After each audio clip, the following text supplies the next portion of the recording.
जय जगन्नाथ। आचार्य आदित्य पाढ़ी शिरडी साई प्रवचक जगन्नाथ प्रवचक तथा आयुर्वेद शास्त्र में 20 वर्ष धर रिसर्च मुझे करुच्ची। तो आज एक सुंदर कथावस्तु रखी जे केबे हेबनी कैंसर। बर्तमान वर्ल्ड सबुठ बड़ प्रोब्लेम हूँ कैंसर। जहाँ घरे पहुँची गला तार धन संपत्ति सबकि सी नहीं चली जाऊँगी लोकटिक नहीं चलुच्छी आम सांगसाथी भाई बंधु आम पाखर चली जाऊँगी। तो से कैंसर किभली भाव में नहेब से प्रतिगत पदक्षेप आज मुझे आपको जनवाक चाहूँगी। प्रथम कथा है आपंकर कैंसर से मानक हुए ना जो मैंने प्रत्येक दिन फिजिकल एक्सरसाइज करती। फिजिकल एक्सरसाइज करने द्वारा जीवकोशर शेष पर्यंत रक्त संचालित होता है, माइक्रो सर्कुलेशन होता है, ऑक्सीजन युक्त रक्त जाता है, तेणु से सेल को कैंसर हुए। द्वितीय कथा आम जो खाद्य खाऊँ से खाद्य ग्रीन खाद्य बहुत कम रोचे तेणु ग्रीन खाद्य बढ़ाई दिंतु। ग्रीन वेजिटेबल आपंकर फ्रुट्स ये सब जिन खाइले आपको कैंसर कम हुए। तेणु या द्वारा कौन हुए ना शरीर में अल्कालाइन कैपेसिटी बढ़े। अल्कालाइन आपंकर मीडियम जिते बॉडी रते कैंसर हम नहीं। तृतीय कथा आप प्रत्येक 15 दिन को थरे गोटे फास्टिंग करूँ। फास्टिंग कला बेले कौन हुए आम जीवकोश गुड़िक जो भोकिला था से कैंसर सेल को खाई था। तेणु कैंसर सेल गुड़ी से संपूर्ण खाई हजम कर दे था। तेणु से आम जगन्नाथ संस्कृति में एकादशी 15 दिन को थरे रही। आमर पुरातन प्राचीन संस्कृति उपवास रही। विभिन्न पूजा पर्वाणी आम एकादशी करूँ ना आम उपवास रहूँ। तेणु समस्त को अनुरोध समस्ते उपवास रही चेष्टा करूँ 15 दिन को थरे। आउ गोटे बड़ कथा आमर प्राचीन आयुर्वेदर हलदी हूँ एंटी कैंसर। यदि हलदी गुंड को आपंकर आप निजे हलदी गुंड घरे तैयारी करूँ। बाहर पैकिंग हलदी कथा कहूना गोटा हलदी नहीं जाए गुंड करके पानी रे टिके पकई सका ब्रह्म मुहूर्त से पानी की पीयंतु। से पानी अल्कालाइन पानी से जुआड़े जुआड़े जीव से अल्कालाइन करी जीव। तेणु बहुत रोग आपको से रक्षा कर। आ गोटे जिन तुलसी कैंसर कैपेसिटी बहुत प्रतिरोध कर शक्ति अच्छी। तेणु तुलसी विभिन्न प्रकार अच्छी। राम तुलसी, श्याम तुलसी, कर्पूर तुलसी, निंबू तुलसी, वन तुलसी।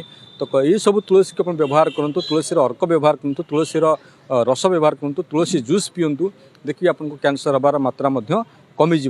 आ गोटे बड़ जिनस रोचे ना खाद्य विभिन्न प्रकार खाद्य अच्छी। गोटे एसिड खाद्य अच्छी, गोटे अल्कालाइन खाद्य अच्छी। एसिड खाद्य कौड़ा जो खाद्य गुड़िक सब माछ, मांस, अंडा, पिज्जा, बर्गर, कुरकुरी, फास्टफुड, फ्रिज रे खाद्य ये सब जिन एसिड खाद्य। ये खाद्य को वर्जन करूँ। ये खाद्य कौन करुच्ची कोल्ड ड्रिंक्स है। ये खाद्य आपण बॉडी को एसिडिक फैक्टर बढ़ाऊँगी जहाँद्वारा कि आपंक बॉडी जिते अधिक एसिड बढ़ो आपको कैंसर भली रोग हम। तेणु ये खाद्य को आप कौन करूँ कम करूँ कि गोटे मस छाड़ी आप देखते आप बॉडी केमती लगुच। एवं फल है आपंकर वृक्षलतार उत्पाद शस्य है ये सब जिन अल्कालाइन खाद्य जिते ग्रीन है सलाड है सब अल्कालाइन खाद्य। अल्कालाइन खाद्य प्रत्येक दिन बढ़ी दिंतु आप शरीर आरोग्य हम। आ गोटे कथा कहि आमर युवपीढ़ी ए विषय प्रति जत्नवान हवा दरकार। कारण आम यही समय जदि जत्नवान हवा ठीक समय आम रोजगार करूँ आमको कैंसर हम। जो आम पाखे पैसा थी जो बड़ रोजगार थी बड़ घर थी से कैंसर हम। जो आम घर रही पारानी आम आईसीयू रहा लाभ कौन। जदि जीवन में रोजगार करके से घर रही पारे ना जब रोजगार कर आम निज लाइफ को आम एंजॉय कर पारे आम से रोजगार कर लाभ कौन। तेणु निज शरीर को एबेठू जगंतु। एबेठू न जगुंट आगामी 20 वर्ष भितर भारत पुरुष शून्य नारी शून्य हो टांगरा मरुभूमि भली देखा समस्त आज्ञा 30-40 वर्ष भीतर कैंसर रे आपन मृत्युवरण करेंगे। आगुरी कैंसर गाँव में नाला ए प्रत्येक गाँव में कैंसर पहुँची गलानी घरे कैंसर पहुँची गलानी। तो निश्चित भाव में अनुरोध करी मोर माननीय मुख्यमंत्री तथा सम्माननीय प्रधानमंत्री महोदय को अनुरोध करी ये वीडियो माध्यम प्रत्येक स्कूल रे भारत में जिते स्कूल कॉलेज यूनिवर्सिटी अच्छी शनिवार दिन 1 घंटा निजर आयुर्वेद शास्त्र किभली भाव में मनीष को बचाऊँच तापर गोटे क्लास देवाई। आउ गोटे कथा जे किभली भाव में पुरातन प्राचीन आयुर्वेद और पुरातन भारतीय संस्कृति जगन्नाथ संस्कृति कैंसर हटाइवाई सब पदक्षेप थिला।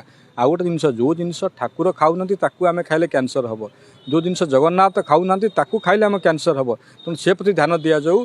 आमर भारतीय संस्कृति भारतीय परंपरा कैंसर नथिला। ये जो कैंसर आसूची ये सब हूँ पाश्चात्य संस्कृतिर प्रभाव।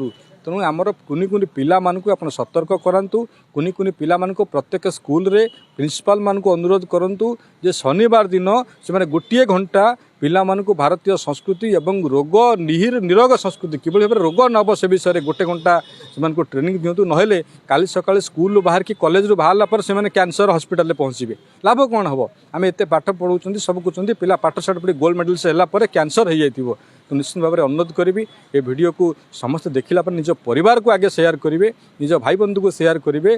जदि आप भारत को भल पाउथिबे भारत लोक बंचिया शेयर करेंगे। जय जगन्नाथ। भगवान आपनकर मंगल करंतु।